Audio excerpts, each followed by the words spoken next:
So I think it's time I address this video and explain the situation for me. A lot of people have asked, why I don't make some AEW content. And I used to, but I'm gonna be real with y'all. I fell out with AEW a while ago, and I'm gonna explain why. So we start from the beginning. When AEW first came around, I was really excited for it because those were really dark times in WWE. That 2019 era of WWE was just really, really bad. Like, it was just not watchable. And from 2019 to 2021, that was like really peak AEW. Like, I watched weekly, I watched everything they did. Like, I was very interested in the product fully. Superstars like Eddie Kingston, Darby Allin, MJF, even like the Young Bucks, Kenny Omega, Ricky Starks, just to name a few people. Like, some of these people, may have been popular on the indies, but not everybody watches the indies. So for people who may not have been familiar with their work, this was an opportunity for them to be able to shine on a major network. Plus, they were able to get, some main event talents from WWE that people had been familiar with, and now people are like, okay, I've seen these guys in WWE, they're coming over here, well, maybe I should check this out. And like I said, from 2019 to 2021, I loved a lot of things that AEW was doing. I mean, the Kenny Omega and Hangman storyline, I really was into that. I loved, the stuff they were doing with Brody Lee before he passed away. I think they had some big plans for him.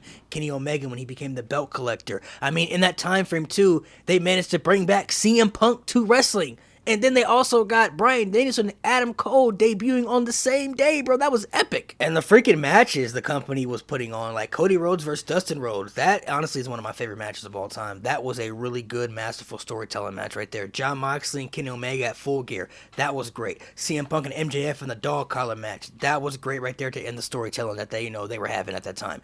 Hangman Adam Page versus Bryan Danielson, Winter's Coming, that was great. Bryan Danielson versus Kenny Omega on Dynamite, sensational.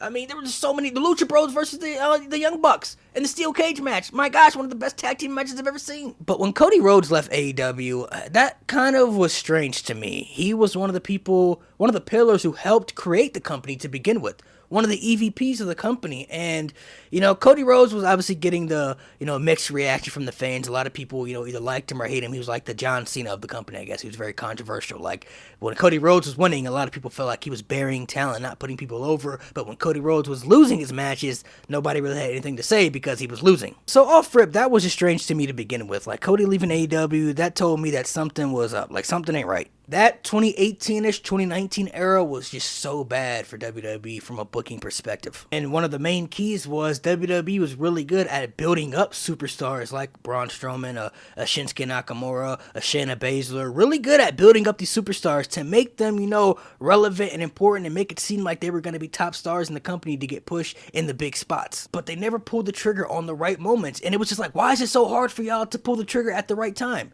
They didn't have Braun Strowman beat Brock Lesnar when he should have. They didn't have, Becky Lynch lose to Shayna Baszler and have Shayna Baszler win when they should have. They didn't have Shinsuke Nakamura go to WrestleMania and beat AJ Styles when he should have. And that added on to the frustration of the fans and the superstars because WWE had like such an overstacked roster with so much talent that not everybody was going to be used.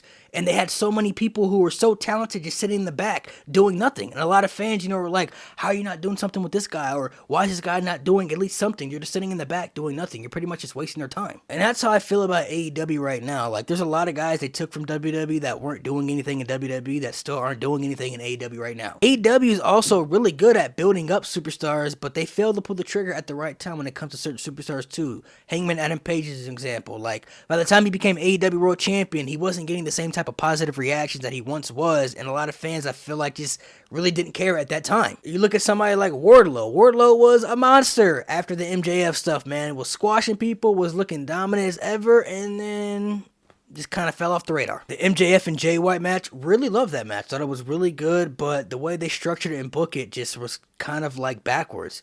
Like MJF, had the match earlier on, the tag team match, got injured with the injured knee, came out and wrestled on one leg to beat pretty much Jay White in the end on one leg, and it didn't really make Jay White look good at all. Their women's division also has really hurt them too for me because it's pretty much been irrelevant and lackluster through its entire existence. Like, there have been some women who have succeeded, like Hikaru Shida, Britt Baker, Toni Storm is doing incredible stuff with her character right now. I think she's standing out and doing tremendous stuff. So there have been a couple of women who have been able to thrive, succeed to the top, but they got a lot of great talent in that women's division that really are kind of lost in the shuffle or haven't really done much. I just feel like AEW just has fallen down from where it once was. Like, AEW All Out 2021 is one of the best wrestling shows I've ever seen.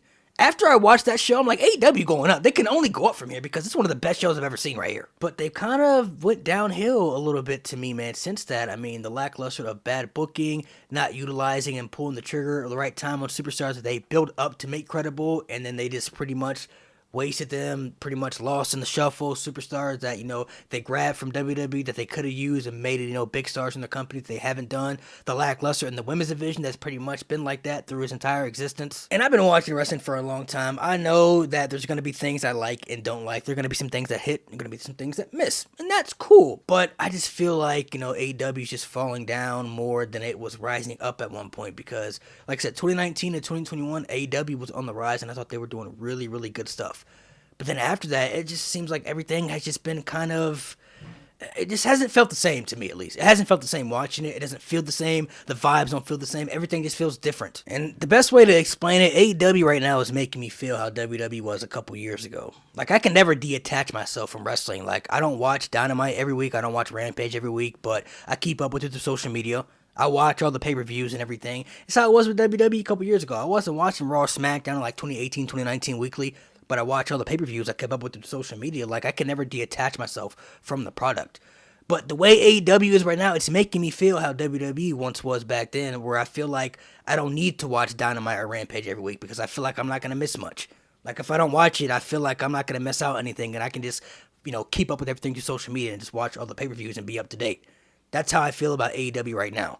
And I hope it can change because, like I said, the first 2 years of AEW was really, really good, where it was like, there was stuff that I wouldn't miss. Like, I had to watch it every week to see what was going to go down. But right now, though, I just don't feel that with AEW.